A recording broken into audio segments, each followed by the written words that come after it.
All right, and no swear words. I tell you, every time. This is a family show. What did I say? Now you got me worried. Did I say something good? I'm All right. kidding. Okay, I just good. tell that to everybody.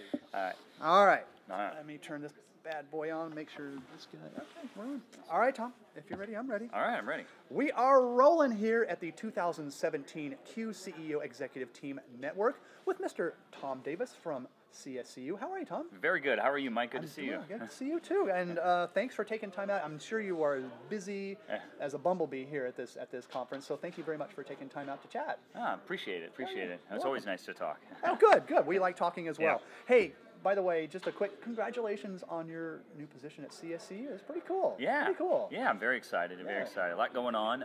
So as you know, credit union space is changing, payments is changing. Oh, yeah. We're trying to change with it. So you know, Bob has done a great job of setting CSCU up for success in the future. You know, he's been a great advocate for credit unions, and you know, what he's done, you know, is unparalleled as far as I'm concerned. He's done a great job in helping me get ready for the future, and so thank you, Bob Hackney. I appreciate that, and I'll do my best to not let you down going forward in the future. So we got a lot of good plans that Bob has been part of, you know, sort of bringing together with our board, and hopefully we'll be able to do some great things in the future, some new things, and some exciting things we'll be hopefully able to announce next year. So. Yeah, I mean, this industry, especially in your neck of the woods, it's such a moving target.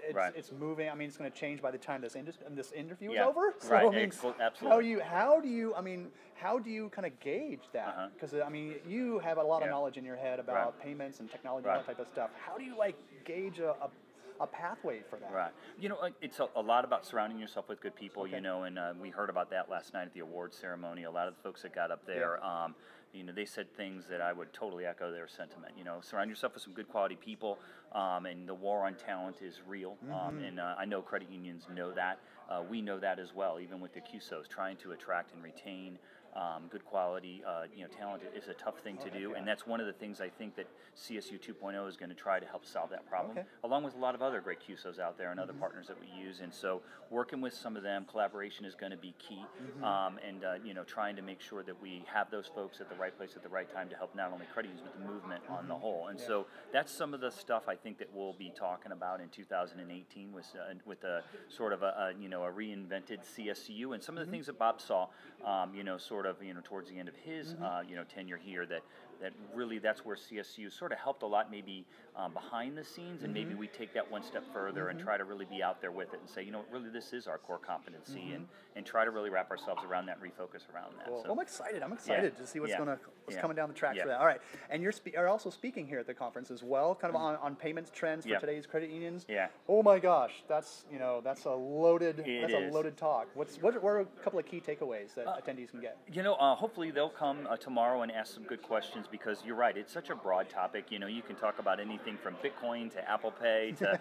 you know, regulation and, you know, the new payday loans, you know, stuff that came out this week and how that might affect credit unions. I mean, all of these things at one point in time, you know, sort of touch payments, and sort of the way I say it is payment is sort of the last mile of any financial plan, if you will. So it really is at the end of everything, and so that's why it is so broad, and that's why we're seeing disruption coming from places that we couldn't even understand before. So you know, we'll talk about a lot of that stuff. You know, how that's changing the brands. We got some folks from Visa on the panel tomorrow, so that should be nice. A lady that really knows her, you know, what's going on there, and so then myself and a couple other folks from the payment CUSOs to go and talk about really anything that sort of comes up. You know, but top of mind, you know, Equifax and things like that. I'm sure that'll come up, and things like that. So it should be an interesting conversation. Looking forward to it. Nice segue there, because I mean, my next question was like, what's based on what happened with the Equifax thing? What are some concerns you're hearing out there from a credit union's perspective? Right. Yeah. So the Equifax breach, if you will, is very different. It's a game changer. We've always talked about, you know, somebody stealing PANs. Now they're stealing Social Security numbers. It's the way that you go about, you know, sort of protecting that data, and what you do when that data gets, you know, compromised is very, very different than with the PAN. Reissue will not fix this problem, and so we know that, and you know, we know, I think the number was 143 million folks were touched. I would say to you, how many of your members were touched? Probably 100%. And so with the 143 doesn't really matter when it's 100% of your members touched, and pretty much anybody that comes into your branch, what's one of the first key elements of data you ask them for? Social Security number. And so, do you know that's them? Do you know that's their Social Security number? It really tugs at the sort of core of KYC and what's going on here, and our traditional ways of fighting fraud, probably aren't going to work here. And so we're going to see some regulation here. It's probably undoubtedly that's going to happen, and being able to prepare for that, be in compliance, and then at the same time, really what we're really trying to do here is to try to protect the financial assets of our members, and so it's not about a specific member now. Now you're talking about somebody coming in, maybe getting a loan from our credit union that wasn't a member of ours and isn't who they say, and endangering the financial viability of our credit union. And so we've got to have new ways to attack that, ways that we haven't even thought of yet, to be honest. So it's going to be a really big game changer here, and so it'll be interesting to see, what folks come in that maybe we saw as disruptors. They actually might be able to help us in this space. So it's interesting. It's scary. But we're going to get through this. We're going to get through this. Absolutely. Well, your colleague Lou Grilly, we had him on the show right after it happened, and he said this is scary because we may not feel the full effects of it for like 3 or 4 years. Absolutely. And so and you don't reissue a Social Security number, and so they're talking about most of these folks that the way they look at this data. Try to find a 10-year-old who isn't watching their data, and then you come in and you take their Social Security number and you open up accounts, and so these folks then get to be 20 and they want to get a car loan and they realize they've got this huge credit profile that really wasn't created by them. So it could be well beyond 3 years that we're still cleaning up this mess. Yeah, absolutely.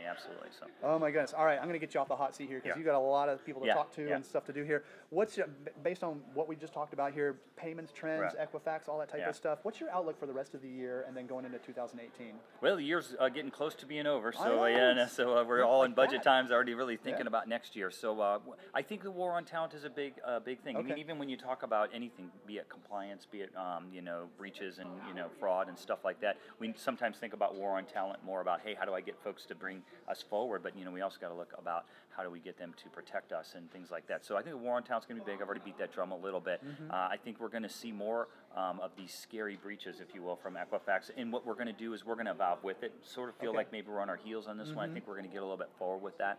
Social Security Administration is talking about doing some things that I look at and go, I can't believe we weren't doing these things all along. Like, how can I validate a Social Security number to the person's age almost immediately?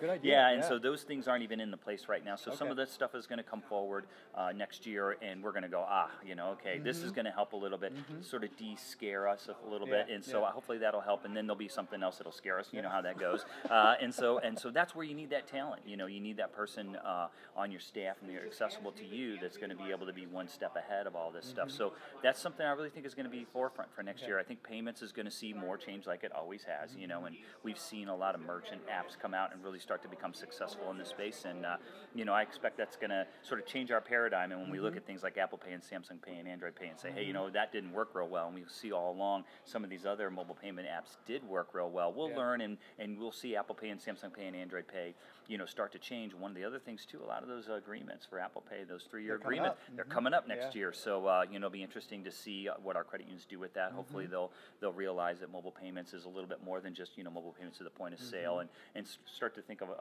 some creative ways to take advantage of those relationships that they have. Are they doing? Apple's doing P2P as well. Exactly. So there's and what's Apple's roadmap? What are they going to do, and how are we going to react to it? So you certainly don't want to just say, hey, you know what, I'm going to cut this because it's not working real well. Otherwise, you might cut yourself out of a game that might change right underneath your feet. So and you have a few disruptors. What are they doing? They're trying to get their bank charters and things like that.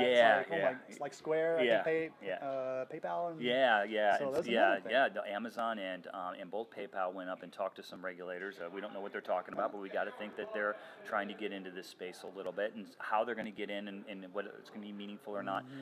It might benefit us. We really don't know. We don't know. So got to keep our eyes on that. The ground is shifting under us constantly, and that it goes back to that war on talent. You got to have folks around you. So good point. Yep. All right, Tom. Man, this is a never-ending story. It's exciting and a little scary at the same time, but it makes it fun. So very cool stuff. All right, Tom. Thank you so much, man. Thanks, well done. Mike. Appreciate it. Keep up the good work. Thank you. Congrats again. Thank you. Appreciate it. Well done. Well done, sir. Look at that.